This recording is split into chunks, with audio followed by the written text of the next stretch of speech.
the Five Below third quarter 2020 earnings conference call.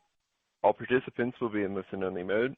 Should you need assistance, please signal a conference specialist by pressing the star key followed by 0. After today's presentation, there will be an opportunity to ask questions.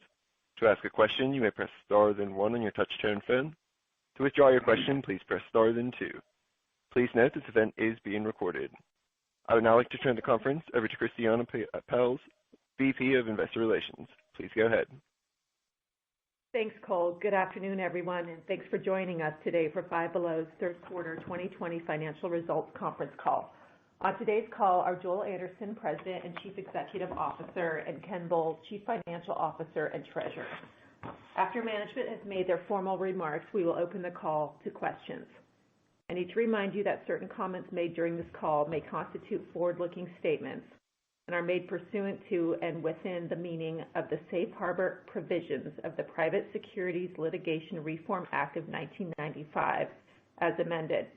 Such forward-looking statements are subject to both known and unknown risks and uncertainties that could cause actual results to differ materially from such statements. Those risks and uncertainties are described in the press release and our SEC filings. The forward-looking statements made today are as of the date of this call, and we do not undertake any obligation to update our forward-looking statements. If you do not have a copy of today's press release, you may obtain one by visiting the Investor Relations page of our website at fivebelow.com. I will now turn the call over to Joel. Thank you, Christiana, and thanks everyone for joining us for our third quarter 2020 earnings call. Before I turn to our quarterly results, I want to make some general comments about the business. The third quarter was an amazing one for Five Below, with results that surpassed our expectations. It was the first period in 2020 in which our stores were open the entire quarter, and we saw a strong customer response to our offering. Our teams, internally known as the WOW Crew, have done a terrific job keeping the stores clean and our customers safe. Our merchants acted very quickly to pivot into new product areas for our customers, and our finance organization did an amazing job navigating us back to a position of financial strength. Overall, I couldn't be prouder of the team's execution, continued hard work, and agility throughout the quarter and year to date. Our performance is yet another demonstration of the discipline of our teams, the flexibility of our model, and the universal appeal of Five Below. We offer great WOW product and an outstanding value with an incredible shopping experience for our customers. Now, on to the results. Total sales in the third quarter grew 26% over last year to nearly $477 million. Comparable sales grew 12.8%, driven by bigger baskets. This was our best Q3 comp since 2010.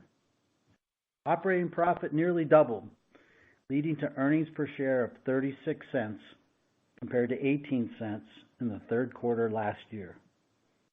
New store growth and performance continued to be strong in the third quarter. We opened 36 new stores across 20 states in Q3, bringing our new store openings to 120 and our total chain count to 1,018. The new stores were located in diverse areas across the country, ranging from more established markets where we've operated for years, like the Philadelphia metro area, to newer markets like Las Vegas, Nevada. Despite reduced store hours and limited grand opening marketing compared to previous years, one of these stores in Wilmington, North Carolina, made our top 25 fall grand openings. Delivering value and the trend-right items our customers want in a fun, safe, treasure hunt shopping environment remains key to our success and is a distinguishing characteristic of Five Below. The strength of our model and resulting appeal is the unique ability to flex in and out of 8 worlds to provide the WOW products our customers want. The agility has been on full display throughout the pandemic. Our buying teams quickly shifted their purchasing over the last 9 months to be relevant and trend right in the new COVID-impacted environment and to meet our customers' sudden changing preferences. We curated an amazing assortment of products to support the new reality of work, school, and play from anywhere. As a result, new trends emerged, and our style, room, and sports world outperformed.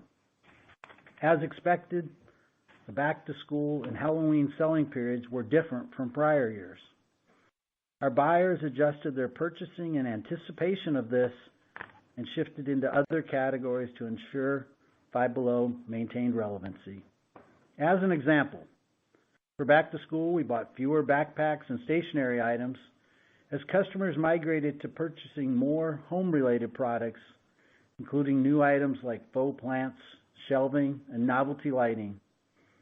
As we navigate what is expected to continue to be a rapidly evolving environment, we will exercise the same flexibility and discipline to deliver relevant products that make Five Below so unique and special for our customers. Speaking of relevancy and wow, we are particularly excited about a new line of gaming products exclusive to Five Below, introduced in Q3 under the Booga brand.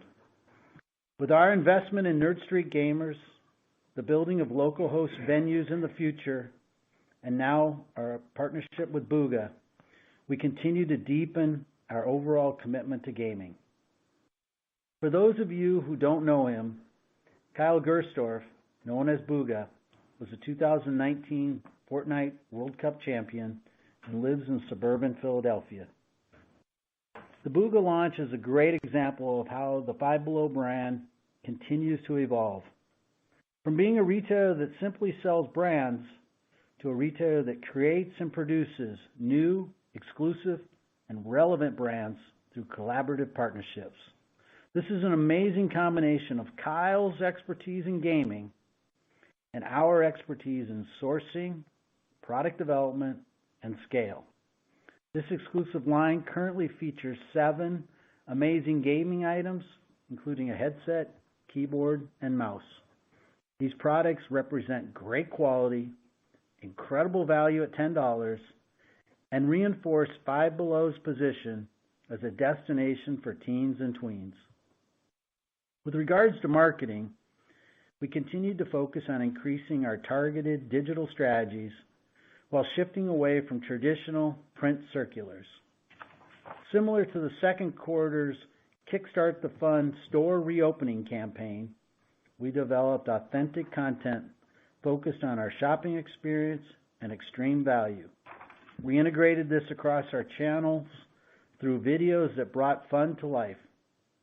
We believe this approach creates a customer connection to our associates and stores. We also consider e-com a part of these digital marketing strategies and continue to be very pleased with the execution of our e-com team and the strong growth of our online business.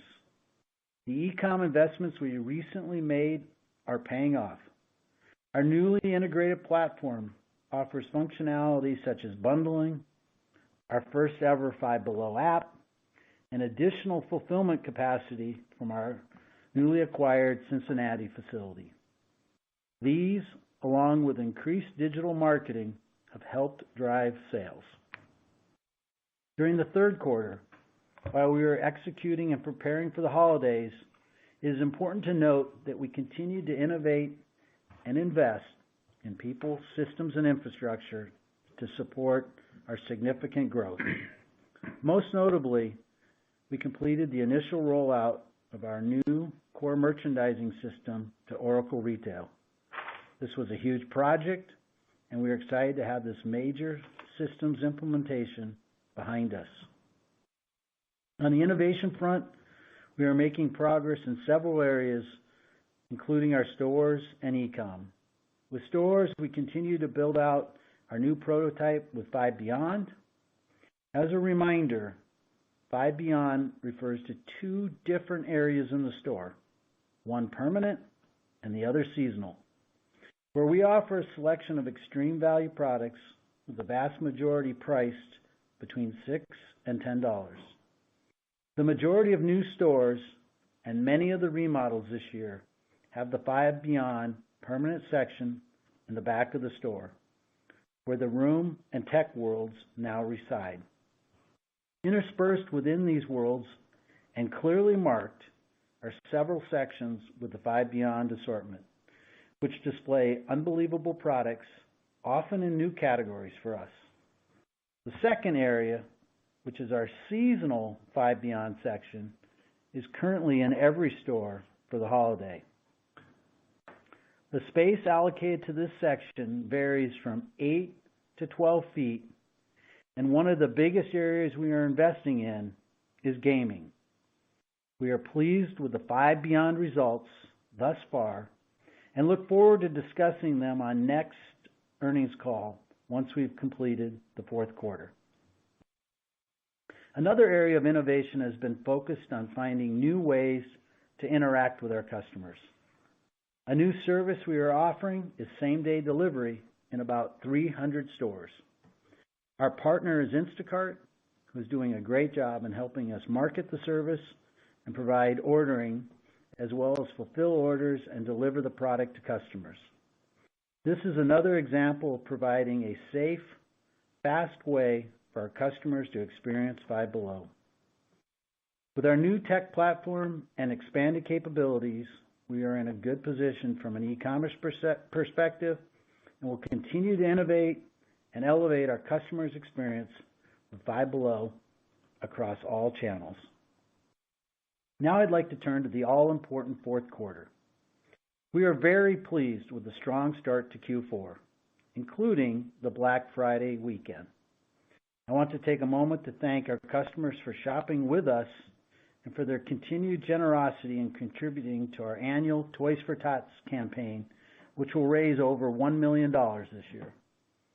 We have spent months preparing for this holiday season and are ready for the big shopping days that lie ahead.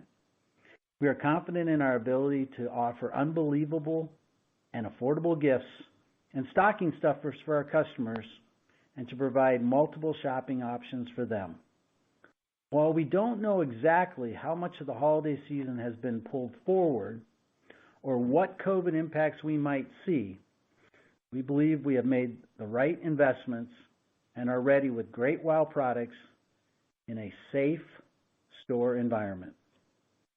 Due to this uncertainty, we will again not be providing formal guidance, but Ken will give deeper direction on some of the numbers for Q4. As for marketing and merchandising, we have been communicating our holiday campaign largely through digital content that now reaches over 90% of our stores, as well as traditional TV that reaches about 25% of our stores this year.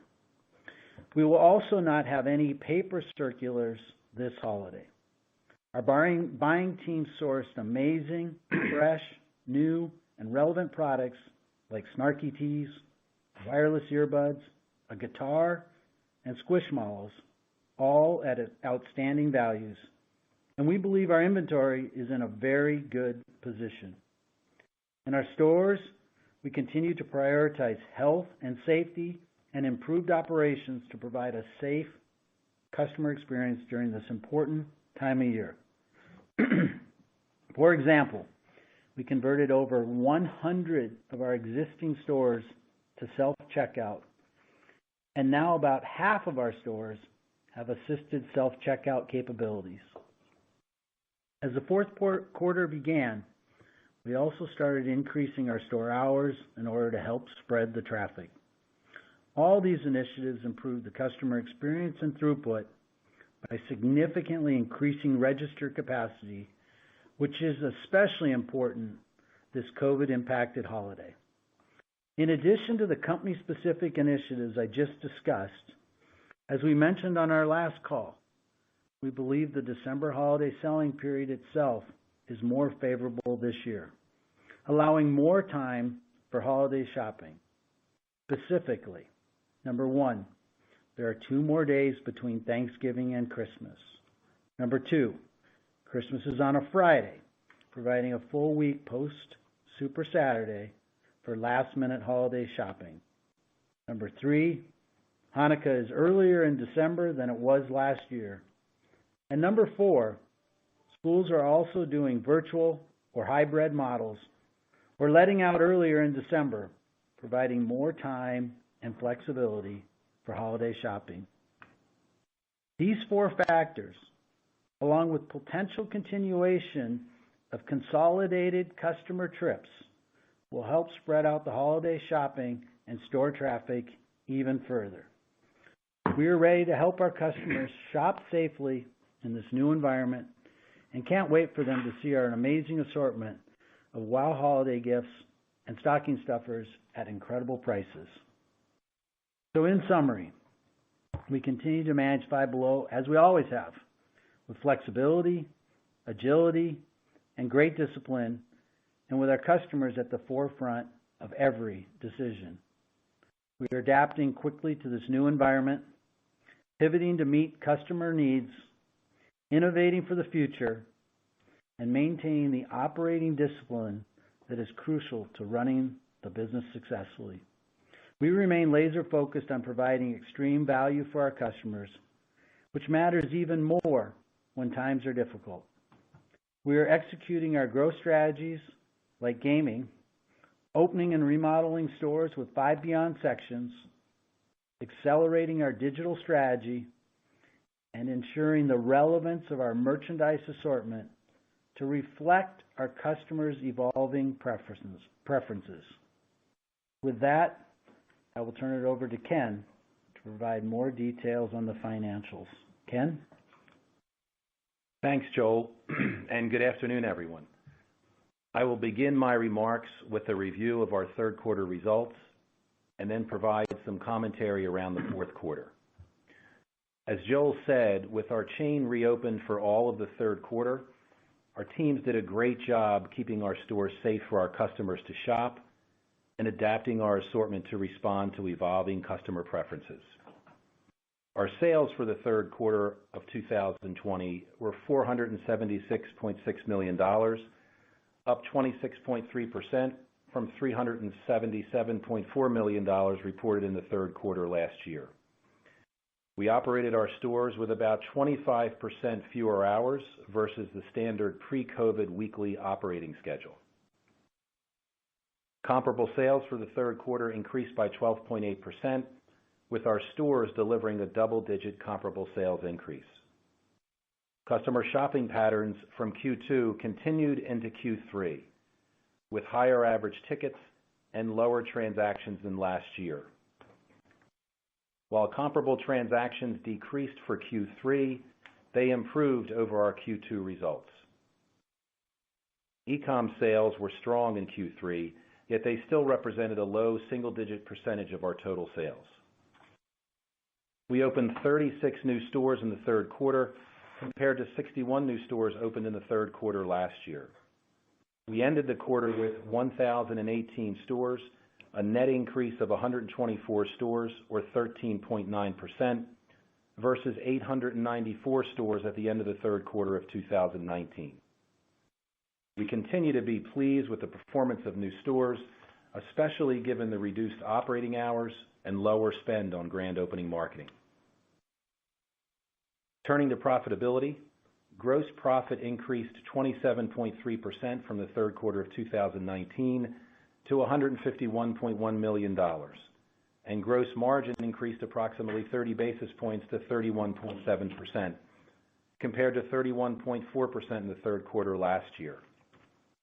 Leverage on fixed cost components and the benefit of lapping unmitigated tariff costs from last year were partially offset by the mix of merchandise sales this year. SG&A expense of $126.9 million for the third quarter of 2020 increased 19.7% from last year's third quarter. As a percent of sales, SG&A decreased approximately 150 basis points to 26.6% from 28.1% last year. The primary drivers of the SG&A rate decline were fixed cost leverage and savings from the lower store operating hours versus last year. As a result, operating income almost doubled to $24.2 million for the third quarter versus operating income of $12.7 million in the third quarter of 2019. Our effective tax rate for the third quarter of 2020 was 13.4% compared to 24.2% in the third quarter of 2019. The effective tax rate includes the benefits of discrete items related to the impact of the CARES Act and share-based accounting. For the third quarter, net income of $20.4 million and earnings per diluted share of 36 cents doubled versus last year's third quarter results.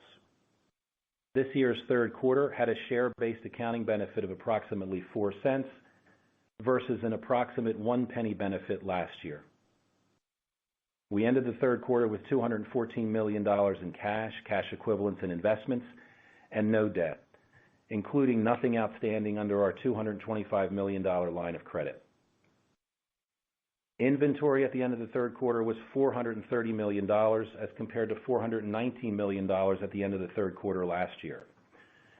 Average inventory on a per store basis decreased approximately 10% versus the third quarter last year when we accelerated receipts as a result of tariffs.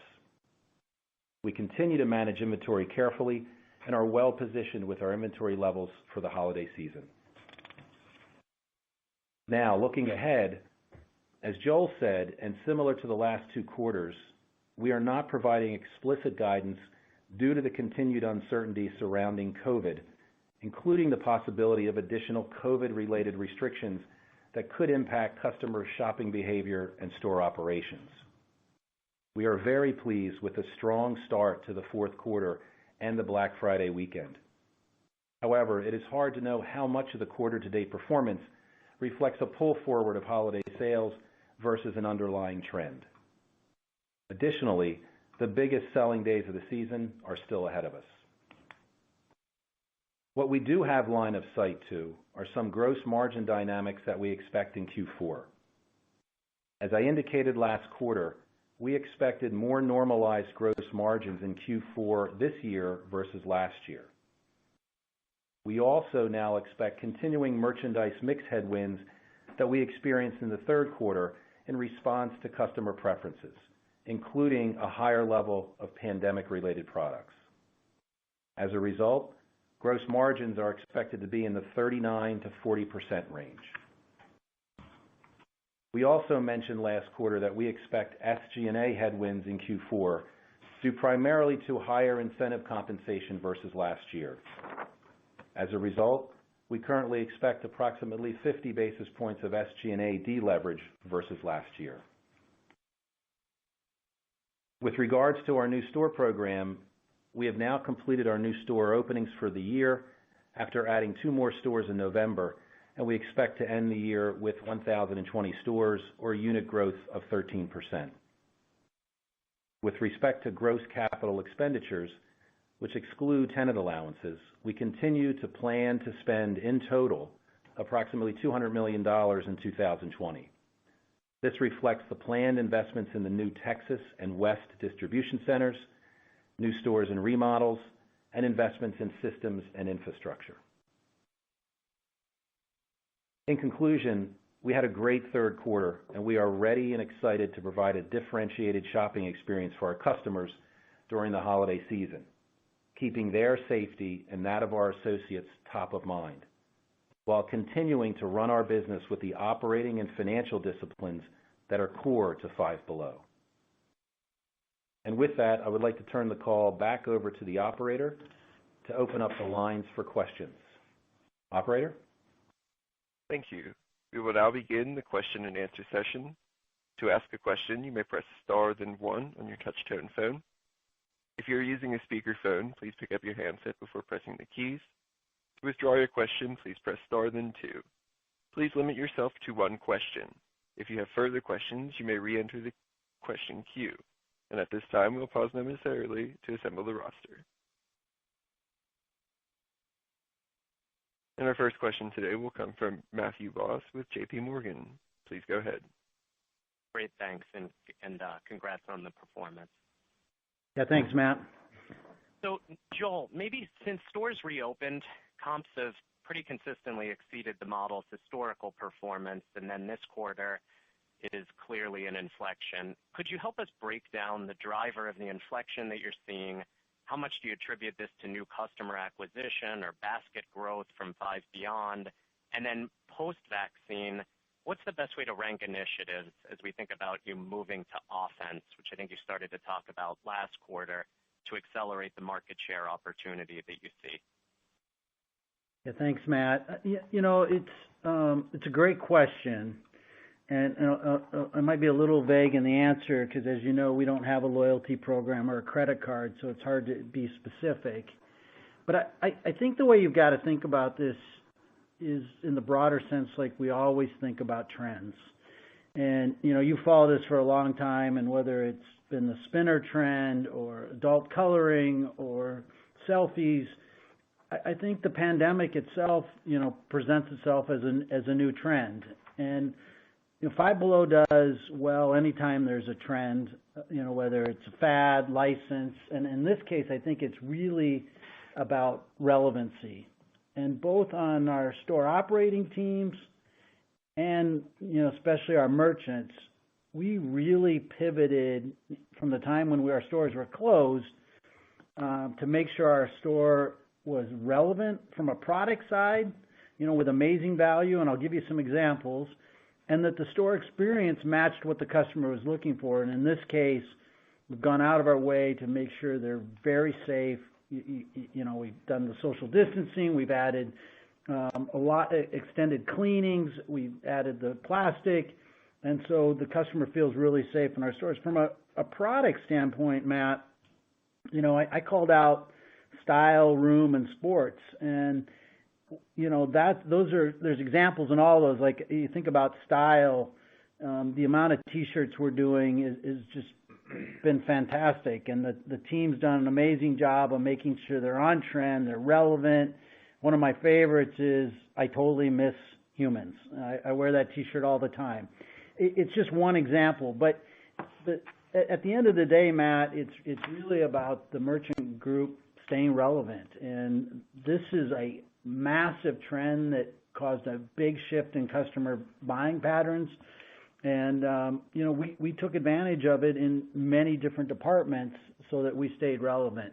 As you start to look forward, we're constantly always playing offense. I think Booga and our focus on gaming is an example of that. Booga launched at the end of Q3, Matt, so it had very little impact on the Q3 business. We expect it to have a big impact on Q4 and go forward.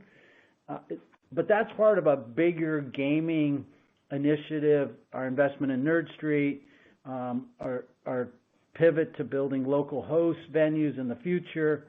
And I think those are just examples I could share with you that give you example how we're thinking about playing offense. So, look, we're already back to what we do, which is, opening new stores, continuing to improve the experience.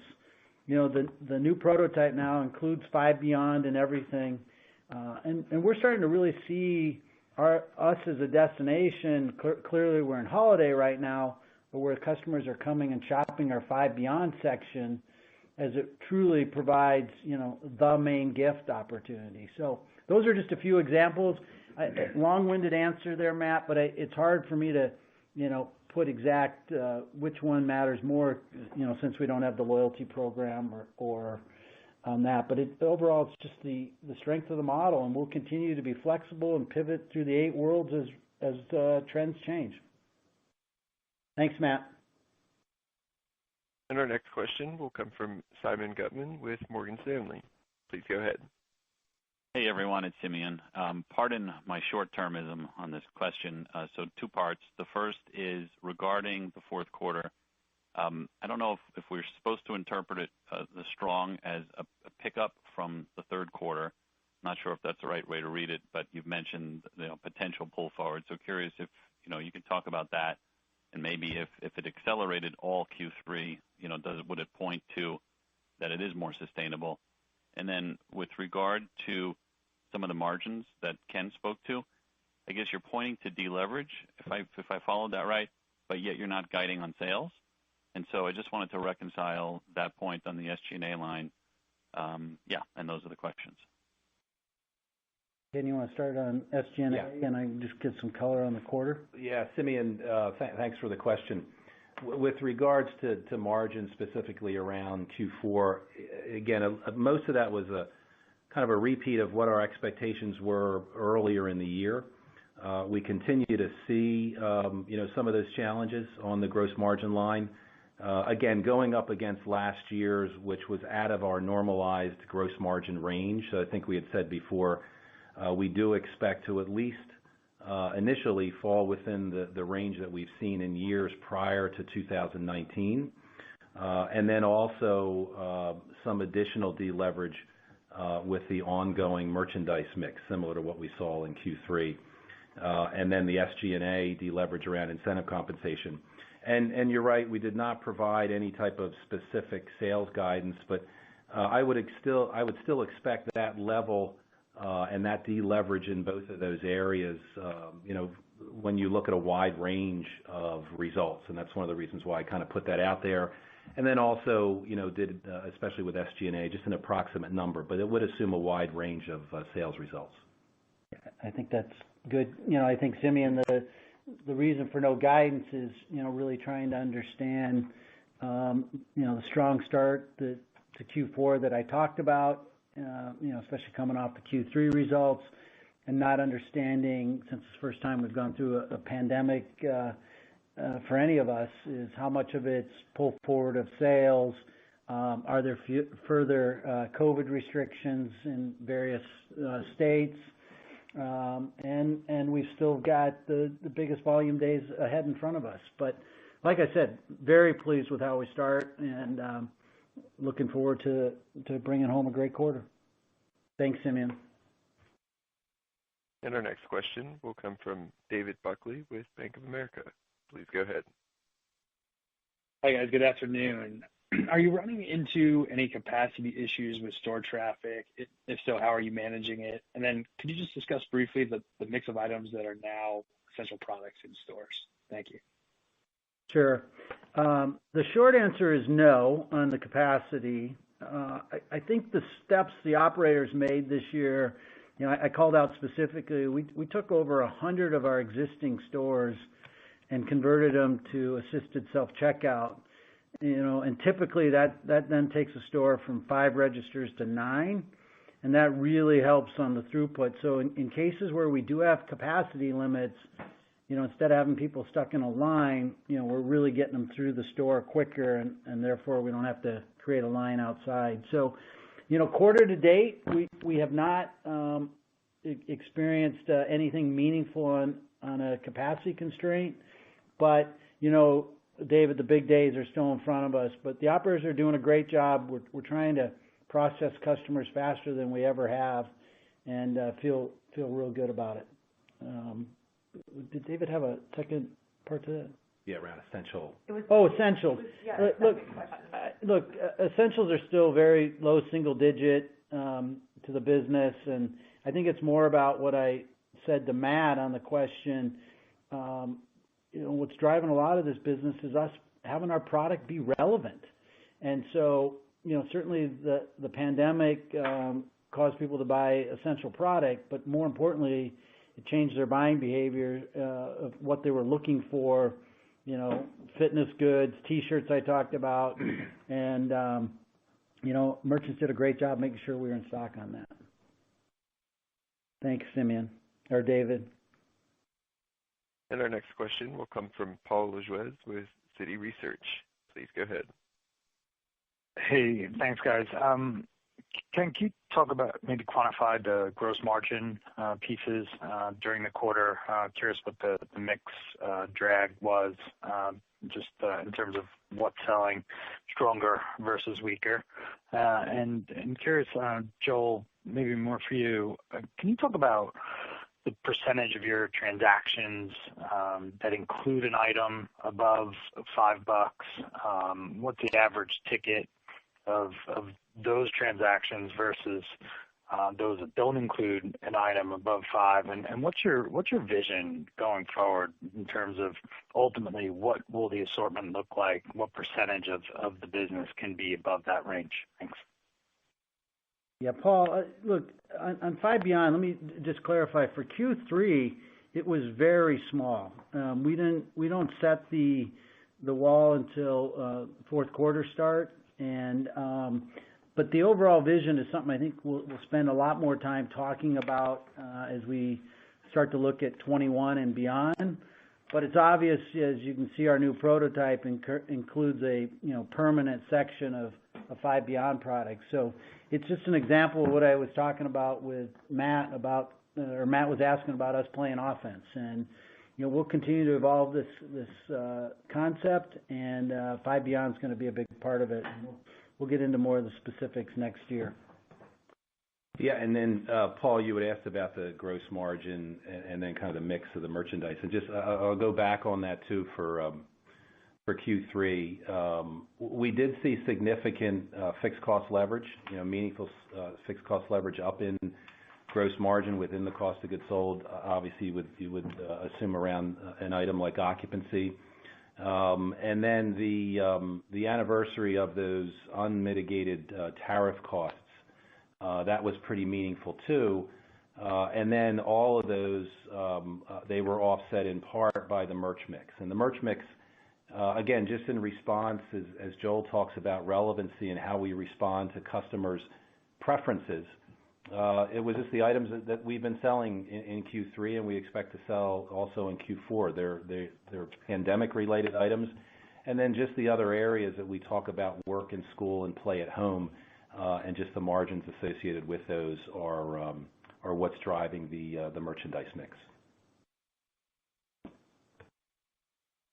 And our next question will come from Chuck Gron with Gordon Haskett. Please go ahead. Hey, thanks. It's pretty impressive to drive the comp that you did with 25% fewer shopping hours. So I guess I'm curious if it's made you rethink the model longer term, and then also if you could just remind us where you are in November on that metric. And then also on the digital front, including the BOPUS test and the Instacart, can you give us a little bit of color of where the basket size is today, and I guess also kind of where the merchandise margin flexes out on those baskets? Thanks. Look, the BOPUS test is still very small. It's like in less than 40 stores. As for the Instacart, it's in about 300, and Chuck, it's really early on that. Like all our e-com initiatives, the basket size runs bigger than the store. I hesitate to start to get into the specifics on that because we're just so new in it, and I think we got to kind of get through the holiday period and see where it ultimately plays out. But we expect the basket size to be bigger. Our e-com basket tends to be double. We just need a little bit more time on this before we kind of can establish a trend. It's really brand new out the door. In fact, the expansion to the 300 stores was literally earlier this week. So it was more important that we continue to provide a safe way to shop, especially for those customers that are stuck in their homes and want an alternative way for Five Below.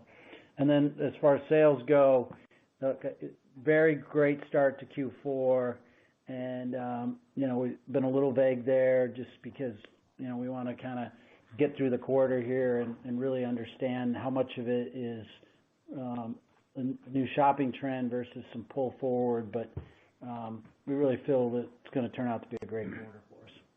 And then I think operating hours was the other. Oh, operating hours is. Yeah. Look, we have expanded them here in Q4. We're pretty much like for like right now to make sure again we spread out the traffic, and we'll be open when we think it's right for the customer. But clearly there was an opportunity in Q3 to mirror a much shorter trend that we were seeing from customers. But I don't expect that to be long term. I don't think we have to go any older, be open any longer than we've been, but I don't think we'll see a long-term shorter operating hours. Thanks, Chuck. And our next question will come from John Heinbockel with Guggenheim. Please go ahead. Joel, two questions. Five Beyond for this holiday, it looks like you have, 3 times maybe as many items as you had last year. Is that fair? And then when you think about kind of flowing it in, last year the items were pretty similar throughout the season. So the idea here, you'll kind of rotate that out and have fresher product closer to Christmas, number one. And then two, how is Michael thinking about next year, right, in terms of demand and how you want to plan and flow product in, particularly spring and summer? Yeah. John, Five Below is a great example of, the first question I was answering Matt about playing offense. And, if you go back to last year, John, you followed it nicely with us. It was really opportunistic buys. We really broke the $5 price out of playing defense, largely driven by the tariffs. And we turned it into an offense, and we've turned it into some incredible value and wow for our customers. And the feedback we've been getting has just been very positive. And I think what you're seeing now is Michael and the merchandising team switching from opportunistic one-time buys to planned, strategic, specific buys. And so you're right on about the number of items. You're right on the flow. Last year it was pretty much one and done, but as the holiday season goes through, you're continuing to see new items come in, and that's a great example of us being planned out and using our scale to our advantage. So it's really worked out well. As for next year, we're still planning that together, but follow the trend. It's going to get bigger. And, we'll see it in more of the seasons than we have in this past. Thanks, John. And our next question will come from Scott Ciccarelli with RBC Capital Markets. Please go ahead. Hey, guys. Scott Ciccarelli. So inventory levels obviously got better kind of during the quarter, but still down quite a bit on a per-store basis. Do you think inventories were a drag at all in your third quarter results? And, as you guys talk to your vendors, do you have any inventory availability concerns as you kind of look through the, let's call it the next couple months here? Yeah, if they were a drag, a 12.8 comp would be something to I don't know that I'd ever call a 12.8 comp a drag due to inventory. No, look, seriously, Scott, you got to remember, we went through the closure in the first half of the year like everybody did, canceled hundreds of millions of dollars in inventory.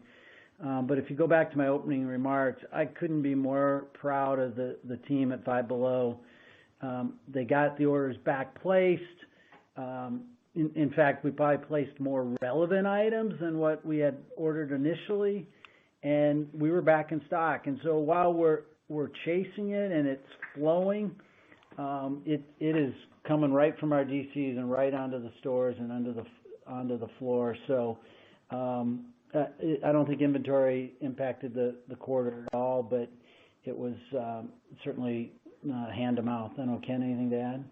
Yeah, and Scott, I'll just add to that too. You probably heard in our prepared remarks, the real driver of that average store inventory year over year was the pull forward last year at the end of Q3 of tariff-related items. And as I look forward at the end of Q4, we made some similar moves last year also. So I would expect it to continue to be down when we fast forward to the end of the year. But that was really the key driver of that negative ratio. Yeah, inventory's in good shape. Yeah. Thanks, Scott. And our next question will come from Karen Short with Barclays. Please go ahead. Hi, thanks very much. I just had a couple of housekeeping and then a bigger picture. First of all, how many stores do you actually have with Five Beyond right now? And then second, with respect to your relationship with Instacart, can you just talk about the pricing infrastructure with respect to a markup? And then the bigger picture question is, you've always said that, your co-anchors drive 50% of traffic. I'm wondering where that stands today and how you're thinking about real estate going forward, given the changes in the retail landscape.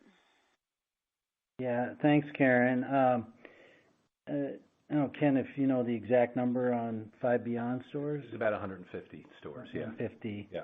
Instacart Pricing works similar to everybody else that's on their platform. If a customer is a member and they spend over $35, there's no charge to them. And, we, like every other retailer, pay a fee on every order to Instacart. And it's, a reasonable fee that, is, in line with what everyone else is paying. And then in terms of co-anchors, Karen, we haven't measured, again, that statistic since the pandemic started.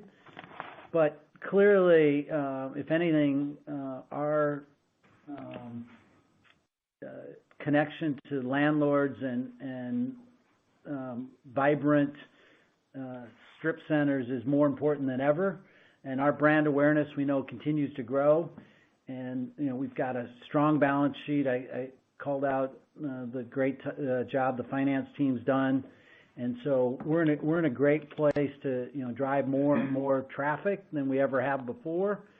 Landlords love us. We drive young, youthful traffic, and we pay our bills. And, I think we'll be more discerning as we continue to build out new stores.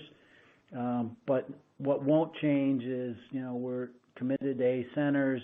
We're committed to being in strip and power, not mall-based. And, but we love all anchors that, drive traffic. I just can't tell you whether the mix has changed or not. But that's something we'll certainly look at next year. Thanks, Karen. And our next question will come from Brian Nagel with Oppenheimer. Please go ahead. Hi, good afternoon. Great quarter, Russ. Thanks, Brian. So I wanted to ask, maybe ask that last question is a little bit different way, but look, as we've studied the Five Below, the unique Five Below model, you have said often that it's you capitalize upon the traffic of your neighbors. Clearly with these results in Q3 and then what you're talking about here to Q4, at the same time we're hearing about so much weaker traffic to other retailers out there across the board amid the pandemic. What's changed in that dynamic? Are there specific initiatives you've taken here to really become more of your own traffic driver than you have been in the past? Yeah, it's a great question, Brian. And I think those that have been, following us for a long time, and maybe I've been repetitive or maybe I haven't been vocal enough, but, at the end of the day, we've been, investing in people, systems, and infrastructure, which translates into, better merchants, better distribution centers, the product's getting stronger. We're playing offense. The experience in the store continues to grow. And every one of those little tweaks, Brian, continues to add up over and over and over into, Five Below is slowly becoming the destination. And so as we continue to get better at that, we become the first stop instead of the secondary stop. And, somebody asked earlier, and as I said, we don't have a loyalty card, so it's hard to put our finger around that. But we, anecdotally, and as we do our marketing research after the fact, a customer continuing to tell us that, it's been a great experience in the store. They love the product. The value's been amazing. And I think as we grow Five Beyond, as an example, we grow gaming, there's just going to be more and more reasons for that traffic to get better. And so it's still important to us that we be in a strong, vibrant center. As good as, we like to think we are, we know our strong centers perform better than our weak centers. But what we're slowly seeing as this organization gets, more mature, better scale, we become the, kind of the driver of the traffic. So hopefully that answers your question and how we think about it. Thanks, Brian. And our next question will come from David Bellinger with Wolfe Research. Please go ahead. Hey, guys. Thanks for taking the question. So you mentioned last quarter some of the volatility in category trends, some upwards of 30% comps or others were trending negative. So did you see that wide disparity sort of even out throughout the Q3 period? And also in the start to Q4, are you seeing strength in the same three worlds you called out this quarter, or have you seen some type of change in the complexion of sales trends? Yeah, Brian or David, it's a great question, and that disparity I talked about in the last quarter continued into Q3, and we expect it to continue into Q4. In fact, that's why I don't know that enough people really understand how powerful this model is around these 8 worlds. And we simply flex in and out depending on what's trending and what's not trending. I mean, clearly party right now is just not trending. It's negative comping. Is that a bad thing? Well, it is if that's your only business. It is if our merchants don't change. And Michael does a great job of, if you look in our store, we've shrunk our party area, but we're growing some of these other worlds we talked about. I mean, gaming is trending, teas are trending.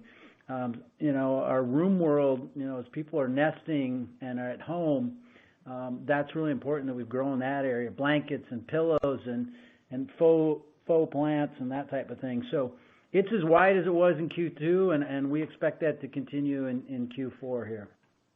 Thanks, David. And our next question will come from Paul Trussell with Deutsche Bank. Please go ahead. Good afternoon and great quarter. Just to follow up on the real estate commentary from earlier, you did open a number of doors this quarter. Maybe just a little bit more color on what you've seen from this year's class of stores, what's happening in new markets, and just any, early color or a way that we should be thinking about store openings and real estate availability, into next year. And then lastly, you did give some color on digital spend. Maybe just touch on how that looks on a year-over-year basis. And just curious to the extent that you're thinking about more permanently walking away from circulars. Yeah, thanks, Paul. Look, I'll tell you, I honestly couldn't be more pleased with how the class of 2020 is performing.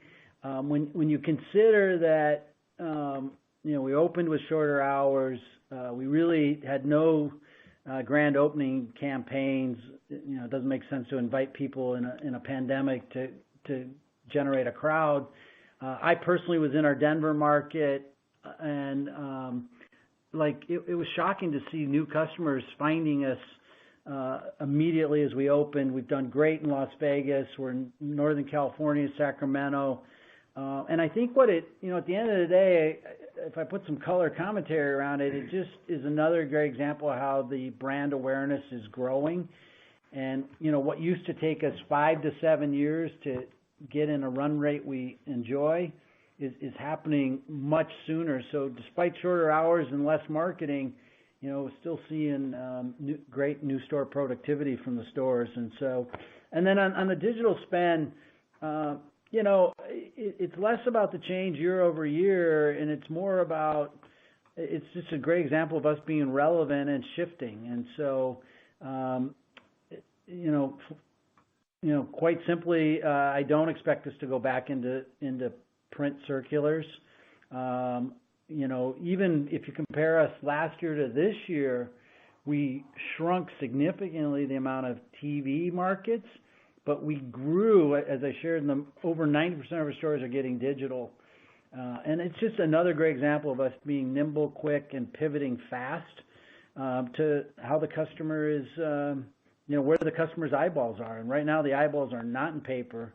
You think about our own personal habits. Everybody's binge watching and Netflix and the like, and that's where we put our advertising dollars. So we're still spending money in advertising. We feel good about the amount there. It's just in different vehicles to get a better use of it. Thanks, Paul. And our next question will come from Edward Kelly with Wells Fargo. Please go ahead. Hi, guys. Good afternoon, and obviously great quarter.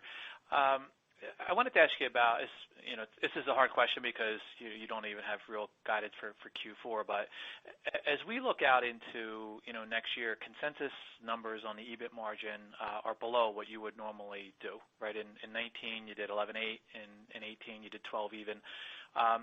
Is there anything you think that would prevent you from getting back to that type of number next year? And then just to follow up, did you give tax rates for Q4? I don't think I heard it. Yeah, thanks, Ed. On the EBIT margin, again, we'd like to try to get through this year and get through the holiday season, and then we'll give that guidance as at the end of the year, as we talk about 2021.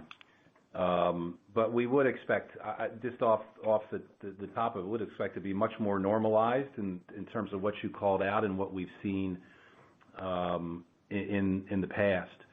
And then with regards to the second part of your question around taxes, that you could see there is some fluctuation there in our tax rates, obviously, with what we had called out earlier in the year, and then this past quarter in Q3 around share-based accounting and the impact of the CARES Act and NOL carrybacks and things like that. So I would expect at this point for Q4, it probably would be more normalized in terms of what we've seen historically, so in and around that 24% range for Q4.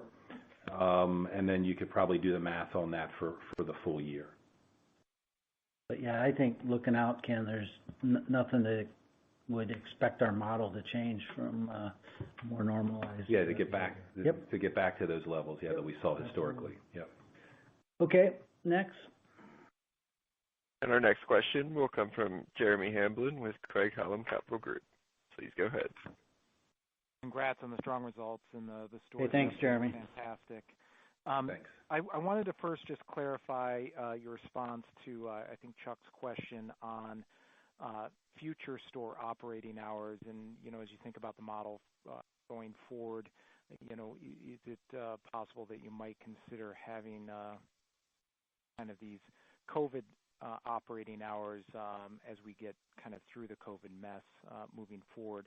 So I just want a clarification there. But, my other question is actually regarding tariffs. I know the incoming administration has made some comments that they don't initially plan to change any of the tariffs on goods from China. But I wanted to get a sense of, what % of your goods today originate in China? And if the tariffs are lowered or removed, would you expect to give the savings back to the consumer?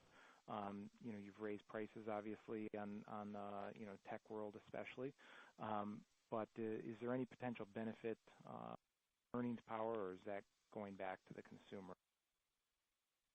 Yeah, Jeremy, it's a good question on tariffs. And look, we heard the comments this morning too, and I think it's a little early for us to speculate on what that means. But I will tell you, and we said it last year when we were putting the tariffs, if they went away, would you roll the prices back? And I think not only have we broken the $5 price point, I think we've actually found something in our development of Five Beyond that is way more beyond this tariff thing. In fact, it has nothing to do with tariffs, and the customer loves the value, and I think it's going to allow us to continue to migrate to being more center of the plate, if you will, instead of being the stocking stuffer, what I mean by the main gift, right? So, but, if there is some, call it windfall from the tariff rollback, we'll deal with it appropriately, but our first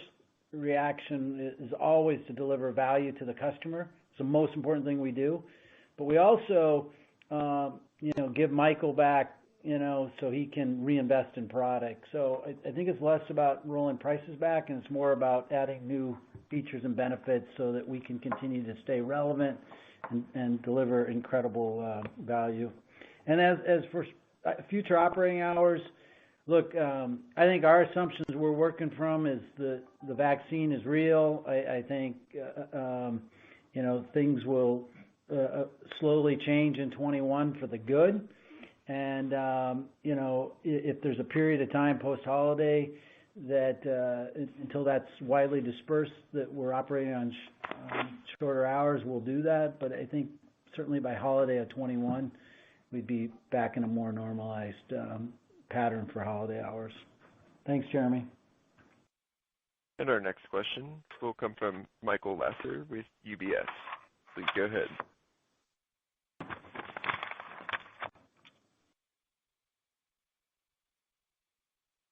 Michael Lasser, your line is open.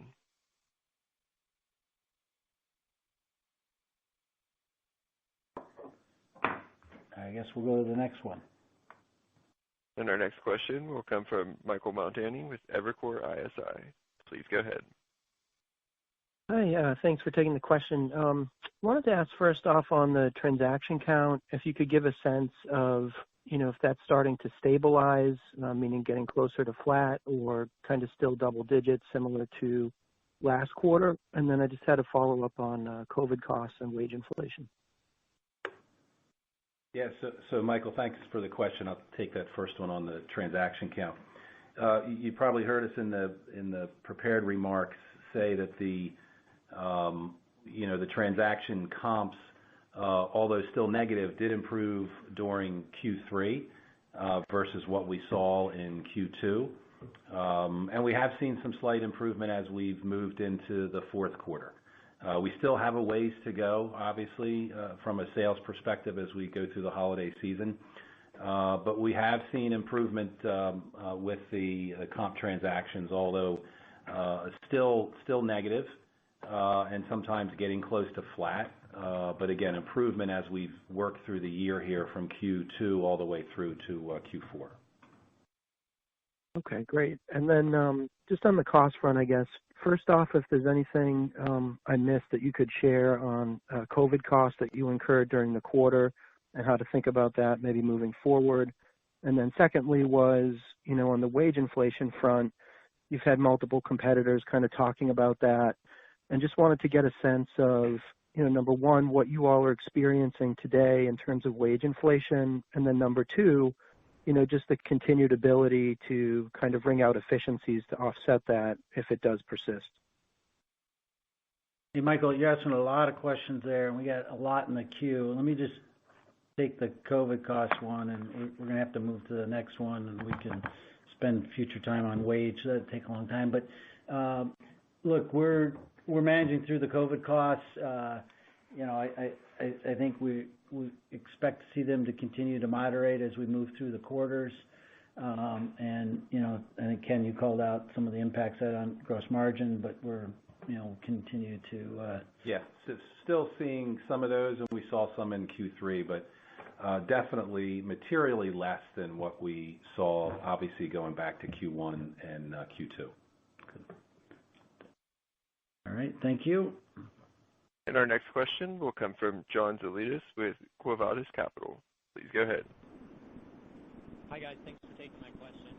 Very simply, has the pandemic changed your thinking about the company's long-term earnings model, either positively or negatively? And if so, what are the biggest considerations driving the outlook? Thanks. Yeah, John, you were hard to hear, but I think you were asking if the pandemic has changed our long-term earning model. Look, I think the pandemic, at its core, the way we approached it is like we do with everything. We play offense and we pivot and we say, how do we stay relevant in this new trend? And this is probably the biggest trend we've seen, since I've been here, that required us to really pivot our merchandising assortment. And, like we did with spinners a few years ago, Michael and the merchant team reacted as fast as they could to get out of certain goods and into new goods. We got a great partnership of a big group of supplier community, and they've just really supported us throughout this whole thing. So if anything, I think it's allowed us to realize we can pivot quicker. It certainly also forced us to look at every expense and the teams led by the finance group, really helped us, look at how we could operate more efficiently. And those are all things that'll really carry forward, John, as we continue to grow this business and, make the experience even better than before. So, it's made us a better company as a whole. Thanks, John. And this concludes the question and answer session. I would like to turn the conference back over to Joel Anderson for any closing remarks. Thank you, operator. And thank you, everyone, for joining us today. Clearly this was an amazing quarter for Five Below, and I'm truly blessed to work with such a great team. I again want to thank our WOW crew and all our vendors for being there for us, and honestly for our customers for letting us be there for them. We will continue to listen to our customers and source awesome trend-right products at amazing value, which we believe is just what they want and need to make the holiday special. As you and your loved ones get ready for the holidays, we wish you a safe and happy, healthy holiday season. Look forward to speaking with all of you again in 2021. I certainly hope you'll shop Five Below this holiday, and you'll find some amazing value for you and your families. Thanks again. Have a great evening, and we'll see you in 21. Thank you. The conference is now concluded. Thank you for attending today's presentation. You may now disconnect your lines at this time.